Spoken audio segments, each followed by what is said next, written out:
तो फ्रेंड्स, ये second part है जिसमें ट्रैफिक जैम में किस तरह से हमें क्लच, ब्रेक और एक्सीलरेटर का यूज़ लेना है। नेशनल हाईवे में अभी आपने ड्राइव देखा था फर्स्ट पार्ट में। सेकंड पार्ट में कंटिन्यूएशन कर रहा हूँ उसका, जिसमें नॉर्मल ट्रैफिक, ये चौराहा है और ट्रैफिक जैम वाली सिचुएशन है। सामने से बस आती हुई दिख रही है अपोजिट लेन में, और यहाँ पे ट्रैफिक जो है ये भी बस के पीछे लगा है। तो नैरो स्पेस है, मार्केट एरिया है, कंजस्टेड है, और साथ ही साथ बस स्टैंड और ऑटो स्टैंड है। राइट साइड में यहाँ ऑटो स्टैंड है।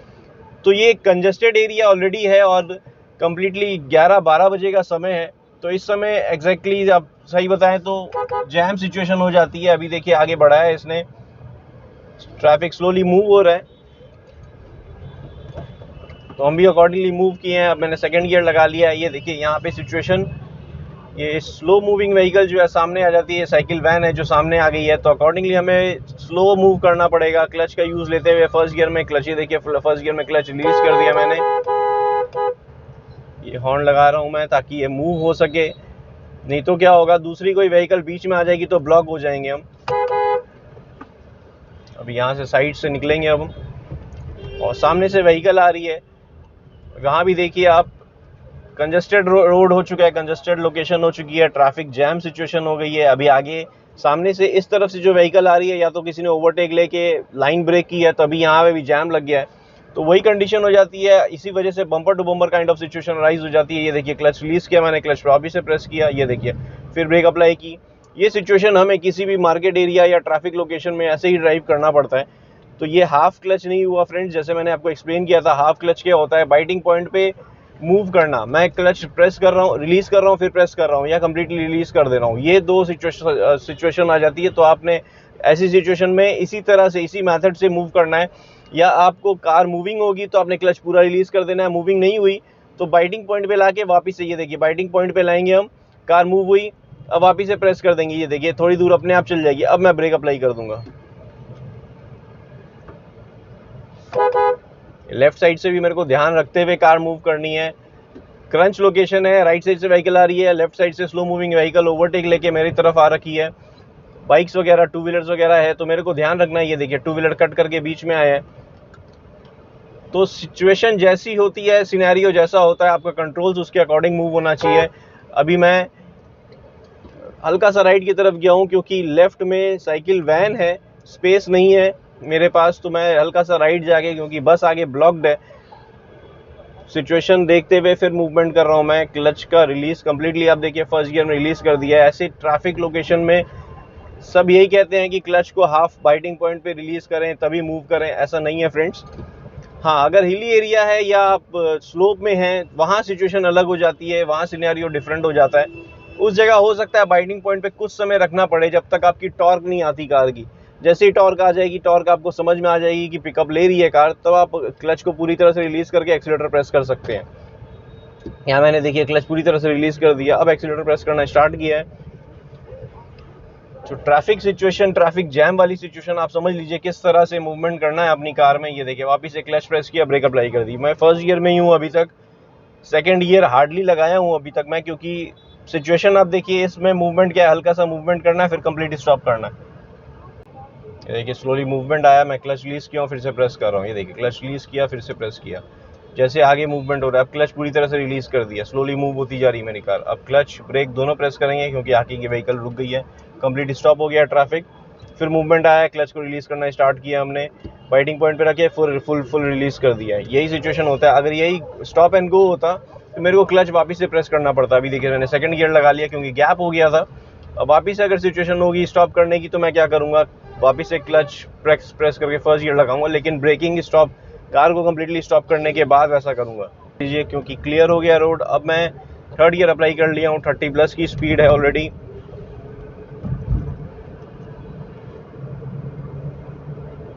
अब स्पीड इंक्रीज कर रहे हैं हम, क्लच का कंप्लीटली रिलीज है। ये देखिए यहाँ पे थर्ड गियर में हूँ मैं, इसलिए मैंने ब्रेकिंग अगर अप्लाई करनी थी, मैंने क्लच प्रेस नहीं किया, सिर्फ ब्रेकिंग की है। तो ये सिनेरियो मैं बहुत जगह एक्सप्लेन कर चुका हूँ, मिस्टेक्स में भी काउंट किया हूँ, जो कि 5 मिस्टेक्स न्यू ड्राइवर्स करते हैं, उसमें भी ये चीज़ मेंशन किया हूँ मैं कि आप क्लच हमेशा प्रेस नहीं कर सकते किसी भी गियर में। गियर डिफरेंट होगा तब क्लच पहले फिर ब्रेक होगी। अभी मैं थर्ड गियर में हूँ तो इसलिए देखिए सिर्फ ब्रेकिंग कर रहा हूँ। इससे क्या होता है, इंजन ब्रेकिंग के साथ मेरी ब्रेक अप्लाई कर रहा हूँ, ये दोनों फंक्शनल करती है। अगर आप क्लच प्रेस कर देंगे, क्योंकि बहुत सारे न्यू ड्राइवर्स या बहुत सारे लर्नर्स ने मेरे को कमेंट भी किया था कि हमेशा क्लच पहले प्रेस करना चाहिए। क्लच पहले अगर आप प्रेस करेंगे तो आपकी कार क्या एक न्यूट्रल की तरह बिहेव करेगी, तो आपकी ब्रेकिंग ज़्यादा अप्लाई होगी, तो आप इंजन ब्रेकिंग को यूटिलाइज नहीं कर पाएंगे। तो इसलिए क्या है कि आपने क्लच थर्ड, फोर्थ और फिफ्थ गियर में क्लच पहले ना प्रेस करें, ब्रेकिंग अप्लाई करके कार को स्लो डाउन करें पहले। अभी देखिए ओवरटेक लेने का सिचुएशन मिल गया मेरे को। अगर आगे से कोई व्हीकल नहीं आती है तो मैं ओवरटेक ले सकता हूँ। टू व्हीलर्स आ रहे हैं, मैंने डिपर दे दिया। अब यहाँ से बस को ओवरटेक ले लिया मैंने, टू व्हीलर आ रहा है उसको भी डिपर दे दिया। अभी ओवरटेक लेते हुए फिर मूवमेंट कर लिए हैं। स्कॉर्पियो के पीछे ही हैं हम। अभी यहाँ मैंने ब्रेक अप्लाई किया, फिर क्लच प्रेस करके सेकंड गियर लगा लूँगा, लेकिन 30 की स्पीड में था तो मेरे को सेकंड गियर की नीड नहीं पड़ी। अभी टू व्हीलर मेरी तरफ आ रहा था तो मैंने हॉर्न लगाया ताकि मैं ओवरटेक ले सकूं या मूव कर सकूं अपनी कार को, क्योंकि वो स्लो मूविंग रहेंगे। विदाउट हेलमेट है तो ऑब्वियसली लोकल या मार्केट में आए होंगे, ऐसा ही सिचुएशन होता है। तो अभी मैं 60 की स्पीड में हूँ, सामने से बस आ रही है तो फॉलो करना पड़ेगा ऑल द वे इसको।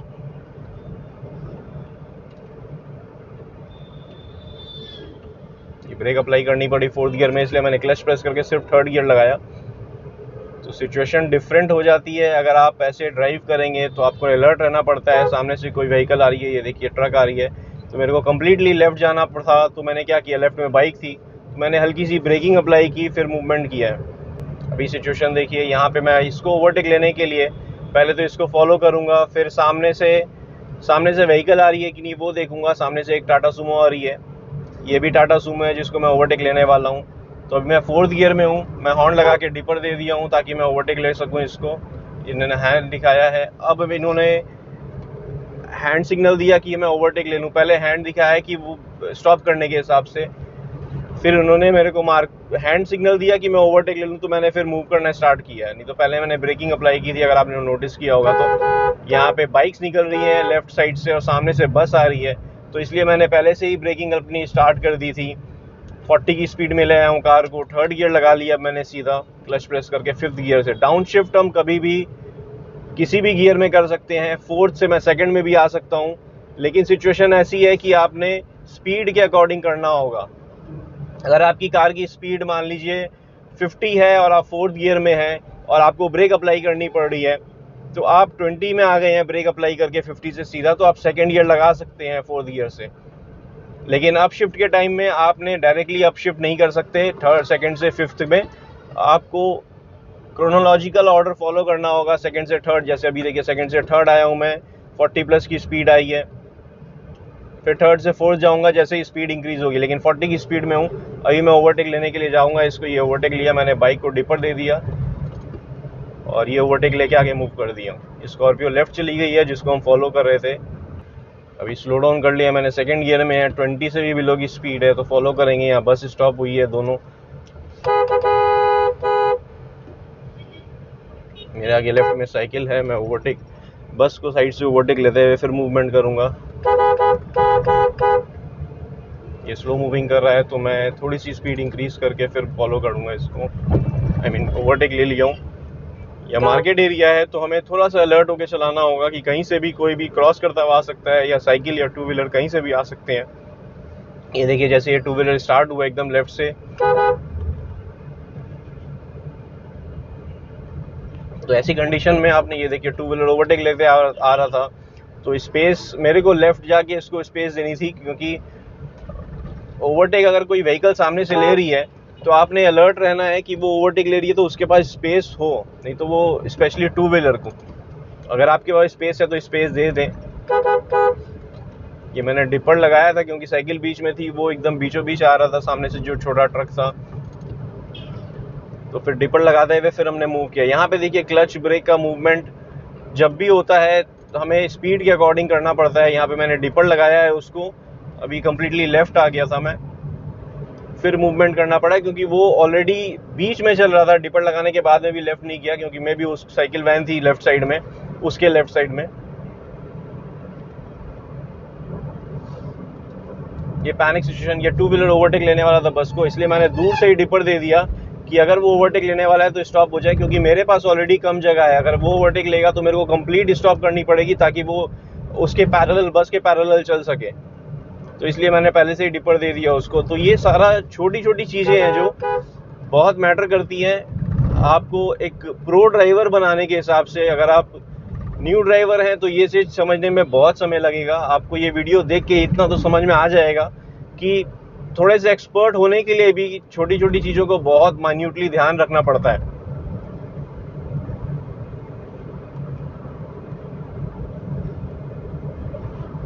यहाँ पे देखिए साइकिल वैन है और ट्रक है, मैं डिपर दे दिया हूँ होंडा सिटी को। देखिए होंडा सिटी राइट की तरफ चली गई, मतलब मेरे राइट की तरफ, उसके लेफ्ट की तरफ चली गई, तो मेरे पास स्पेस हो गई, फिर मैं ओवरटेक मूवमेंट कर सका। नहीं तो मेरे को कम्प्लीटली स्टॉप, यहाँ देखिए कम्प्लीटली स्टॉप करना पड़ेगा। लेफ्ट में बाइक है और ये ऑटो आ गया था, तो ये लोडेड व्हीकल जो है मेरी तरफ आएगी 100% है, क्योंकि वो ब्रेक नहीं कर पाएंगे, लोडेड है इस वजह से। कितनी भी लोडेड व्हीकल होती है तो वो ब्रेकिंग के लिए उनको स्पेस टाइम चाहिए होता है। अभी देखिए मैं ये टू व्हीलर को ओवरटेक लेने के लिए भी मेरे को बहुत राइट में जगह चाहिए होगी, इसलिए मैं वेट कर रहा था कि व्हीकल जो ऑटो चल रहे हैं वो मूवमेंट आ जाए, तब फिर मैं मूव करूँ। अभी यहाँ से मैं ओवरटेक नहीं ले पा रहा हूँ क्योंकि ये स्लो मूविंग तो है, सामने से टू व्हीलर्स आ रहे हैं। मैं इंडिकेटर दे दूंगा इनको, हॉर्न लगा दिया, डिपर दे दिया, अब मैं ओवरटेक लेने के लिए आगे बढ़ाया हूँ अपनी कार। तो ओवरऑल बेसिक सेंस यही है कि अगर आप नेशनल स्टेट हाईवे में चला रहे हैं तो आपने अलर्ट तो रहना ही है, चारों तरफ से अपनी ध्यान रखना है कि किस दर से क्या व्हीकल आ रही है, उसके हिसाब से आपकी कार की मूवमेंट होनी चाहिए। उसके हिसाब से आपका फुट मूवमेंट हो, चाहे स्टीयरिंग मूवमेंट हो या गियर शिफ्टिंग हो स्पीड के अकॉर्डिंग। तो ये सारा कुछ एक साथ करना, तो ये एक दिन या 2 दिन की बात नहीं है, धीरे धीरे एक्सपर्टाइज होते हैं। अभी ये बस को ओवरटेक लेने के लिए ट्रक आगे की तरफ बढ़ी है, तो स्पेस नहीं है, तो मैं क्या बस ट्रक के पीछे लगाऊंगा, ऑब्वियसली स्पेस नहीं होगी, सामने से व्हीकल आ रही होगी। अभी आगे बढ़ाया है तो मैं भी इसको फॉलो करूंगा, इन केस मेरे को स्पेस मिलेगी तो फिर आगे बस है तो मैं नहीं ओवरटेक लेने के लिए जाऊंगा, मैं ये टू व्हीलर को फॉलो करने लगूंगा, क्योंकि स्पेस देखिए स्पेस कम होती है। अगर मैं आगे जाता तो इसके सामने खड़ा हो जाता। तो किसी को भी अगर आप ओवरटेक ले रहे हैं तो अपनी व्यू पॉइंट क्लियर रखें, आपके व्यू में कितनी स्पेस आप आगे रोड में देख रहे हैं उसके हिसाब से ही आगे बढ़ें। ऐसा ना करें कि वो ओवरटेक ले रहा तो उसको फॉलो करके हम ओवरटेक ले लेंगे, ऐसा ज़रूरी नहीं है। तो वो अपनी कैलकुलेशन से चल रहा है, आप उसको फॉलो करके कभी भी ऐसा ना करें कि ओवरटेक ले, नहीं तो वो एकदम से लेफ्ट लेन में चला जाएगा, सामने से आती हुई व्हीकल आपके एकदम सामने आएंगी, तो वो इमरजेंसी ब्रेकिंग बहुत ही ख़राब सिचुएशन अराइज हो सकती है वैसी सिनेरियो में। तो कभी भी ओवरटेक लें, अपने क्लियर व्यू ले लें, क्योंकि ऐसे बड़ी व्हीकल को तो बिल्कुल भी ऐसा नहीं करना चाहिए कि ओवरटेक लें तो उसके साथ ही हिसाब से चलें, वो ओवरटेक ले तो आप भी ओवरटेक ले लें, ऐसा नहीं हो सकता है। अभी देखिए इसको भी ओवरटेक नहीं दे सकता, सामने से टू व्हीलर भी आ रहा है और लोडेड व्हीकल आ रही है।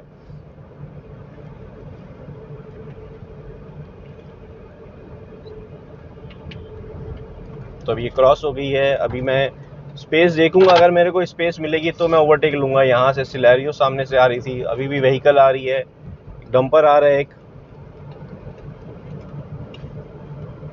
अब एक और व्हीकल है, उसके बाद मैं ओवरटेक के लिए ट्राई कर सकता हूँ।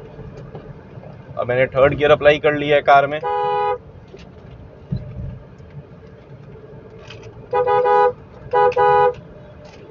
मैं ओवरटेक लेने के लिए जा रहा हूँ, ये ओवरटेक ले लिया मैंने इसको, अब मैं फोर्थ गियर अप्लाई करूँगा। लेफ्ट में बहुत सारे पुलिस ऑफिसर्स थे जो रोक रहे थे, 3-4 ऑफिसर एकदम सामने आ गए थे, कैमरे में व्यू आया होगा। तो ये बहुत ही डेंजरस सिचुएशन हो जाती है, एकदम से सामने आएंगे तो मैं तो घबरा के ब्रेक लगा दूंगा, लेकिन पीछे जो 50-60 की स्पीड में गाड़ी आ रही है वो सडन ब्रेकिंग नहीं लगा पाएगी, तो ऑब्वियसली बहुत ही ख़राब सिचुएशन हो जाएगी।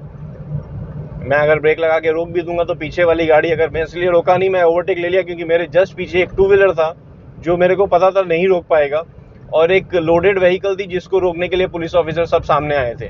तो मैंने इसलिए कम्प्लीटली राइट आके ओवरटेक लेना सही समझा। तो ये कंडीशन ऐसी हो जाती है, आपका ग्लांस एट अ ग्लांस, आप रियर व्यू मिरर पे भी आपने ध्यान रखना होता है कि कौन सी व्हीकल आपके पीछे है। ये सडन ब्रेकिंग वाली चीज़ जो है बहुत ही रिस्की और बहुत ही डेंजर हो जाती है। अब यहाँ देखिए मेरे पास स्पेस बिल्कुल भी नहीं है, तो मैंने सेकंड गियर लगाया, क्लच की मूवमेंट से थोड़ा सा आगे मूव किया, सेकंड गियर में क्लच पूरी तरह से रिलीज़ कर दिया। देखिए एम्बुलेंस के लिए स्पेस छोड़ दूंगा मैं, ओवरटेक लेते हुए आ रही है। ये भी हमेशा ध्यान रखें, एम्बुलेंस किसी भी सिचुएशन में हो, कहीं भी हो, आप कोशिश करें उनके लिए स्पेस बनाने की, चाहे पीछे से भी फॉलो कर रहे हो वो, तो स्पेस बनाने की कोशिश करें। एटलीस्ट आप बनाना स्टार्ट करेंगे तो दूसरी व्हीकल भी स्टार्ट हो जाएगी ऐसा बनाना। तो फ्रेंड्स ये यूट्यूब का ये जो चैनल है स्टार्ट करने का रीज़न ही यही था कि रोड सेफ्टी के साथ साथ आपको एक बेसिक सेंस आना चाहिए कि अपनी कार आप लेके निकल रहे हैं तो आपकी ड्राइविंग की वजह से या आपकी कार की वजह से दूसरे व्हीकल को परेशानी ना हो। और अगर आप ये चीज़ करना सीखेंगे तो मैं सोचता हूँ कि अगर एक हर कोई ऐसा ड्राइविंग सीख लें कि एम्बुलेंस को स्पेस देनी है, फायर ब्रिगेड को स्पेस देनी है, तो कहीं भी इलिटरेट ड्राइवर नहीं रहेंगे। तो ये एक छोटी सी पहल थी मेरी तरफ से। आशा करता हूँ ये हर एक ड्राइवर तक पहुँचे ताकि एक रोड सेफ्टी नाम की चीज़ रहे। आप स्पीड लें, ऐसा कोई ज़रूरी नहीं है आप कार की स्पीड ना लें, कार स्पीड में चलाएं, लेकिन सेफ्टी को मेजर को ध्यान रखते हुए, हर सेफ्टी मेजर्स को ध्यान रखते हुए। अभी देखिए मेरे को स्टॉप, ये देखिए ये सिचुएशन सामने देखिए, वो स्पीड में आ रही थी और एकदम बीचों बीच लगा दिया। क्या पैनिक सिचुएशन हो गई है इनके लिए।